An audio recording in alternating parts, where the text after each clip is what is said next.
It's 1:38. Back to Bad Radio Reports. Yes, this week looking at the documentary Chasing Ghosts. It's on Showtime right now, and it's kind of a. I'm going to write this down. A companion documentary to King of Kong. I think you should see both if you enjoyed arcades in the 80s. Isn't that weird? So you say they came out at the same film festival? Yeah. So there was 2 cameras on Steve Wiebe all the time? Well, no, Steve Wiebe isn't in this at all. Oh, because Billy Mitchell's in this. Walter Day's in this. Mr. Awesome's in this.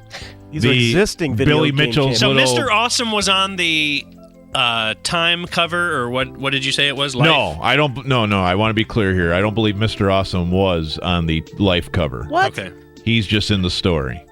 He's too compelling to leave out, even if he wasn't, because he's Billy Mitchell's foil. Remember the Billy Mitchell lackey?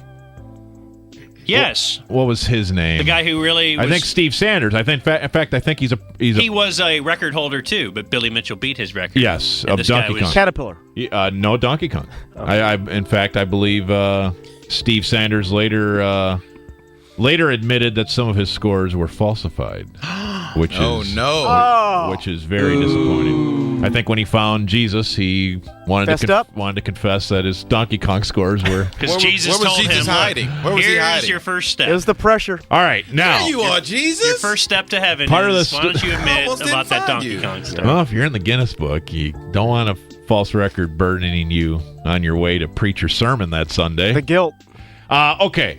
I have sinned against you. Dallas's Ben Gold, who maybe is a P1, maybe he's passed away, maybe I don't know. I don't know where Ben Gold is. We have not tried to reach him, but in 82 and in this documentary, he is the pride of Dallas. I want to know what he is a video game celebrity. Let's meet Ben Gold. Let me read this letter to you. I think this is one of the funniest letters. I would like to inquire about getting my name in video games under the heading of high scores. My personal high score on Qbert is 287,000 points. I noticed you did not have a listing for Qbert. I was wondering if this is because you have not received word of any high scores. Also, do I need to have this high score made official, and how do I do it? I would appreciate you giving me this information. And it says, your score isn't high enough to qualify as number 1. Presently, Ben Gold of Dallas has an honor with 17,899,325 points. I thought that was really funny.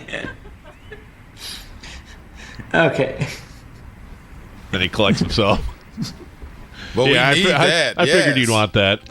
His joke, of course, if you were able to follow that, someone wrote in with 287,000, and he already had the world record at 17 million. Silly civilian kids. All right, you want to hear people talk about the legendary Ben Gold of Dallas? Hell yeah. When young Ben Gold decides to take on a video game, he takes it on seriously. At 16, he has mastered some of the most complex games in the world. Mythology surrounded Ben and what he did. The rumors were, hey, I heard that Ben had this special gurney made where he can lean back and still be able to work the controls. Even rumored that he would go into a semi kind of sleep.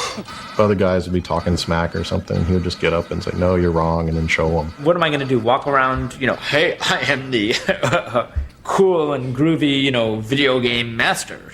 Do you want to touch me? I thought he was the coolest guy ever. You want that one too? Hell yeah. All right, so that's Ben Gold. So you've kind of met the players. Now, this documentary, again, it doesn't have a plot. It's just telling you about the arcade, the stand-up video game world, what became of it, what became of these guys. I mean, of all the gifts in the world, think of being the concert pianist or the basketball prodigy. You can monetize those things. Being really good at Qbert, you might get your name on a website, but really, how can you turn that into your... Right? It's like you're the world's best harpsichord player, and then all of a sudden, here comes the piano, and you're screwed. It's like your buddy who's everybody passes you by. Got the grape catching record. Right. It's tough to monetize. Well, here's Billy Mitchell. Now, understand what Billy's done. If people are going to call him the Jerry Rice or Michael Jordan of video games, there's got to be a reason. Let me take your breath away. He's played the perfect Pac-Man game. What does that mean? He'll tell you. It's rather simple. If you want to get a perfect game, you walk up, you put your quarter in, you press start, you eat every dot, eat every prize, every Energizer, and on every Energizer, you got to get all 4 guys every time. If you miss a guy, you're done. If you miss a prize, you're done.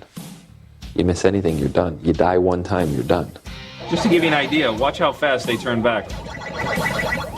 And you got to get all 4.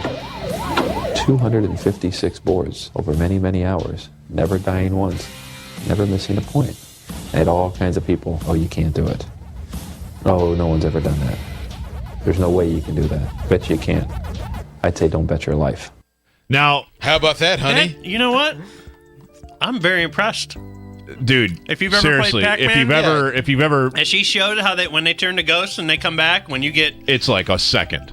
Like I fancy myself as a pretty good Pac-Man player as a kid. Oh, do you now? But challenge. They would laugh at me like they laughed at the guy who sent his 200,000 Cubert. Right. I thought if you can get through like 7 or 8 boards or whatever. I just wanted to see in Act my 2. hood, that was it. I may have been the Billy Mitchell of my street. Yeah? I'm Big Mac McDonald. Because you could finish off, 6 boards on Pac-Man? Something like that, Not but 256? The perfect game, I would have. Is that actually? Is that verified? Verified? Yeah, seriously. I think I'm a little upset. That was his challenge. Well, but he referenced it earlier when the Pac-Man people gave him the plaque as the only person ever to complete the perfect game, and he's like, yeah, they actually do think I know more about the game than they do. Like, not to get the 4 ghosts once, but every time, because they stay that fast for the rest of the game. It's impossible. It's nuts. It's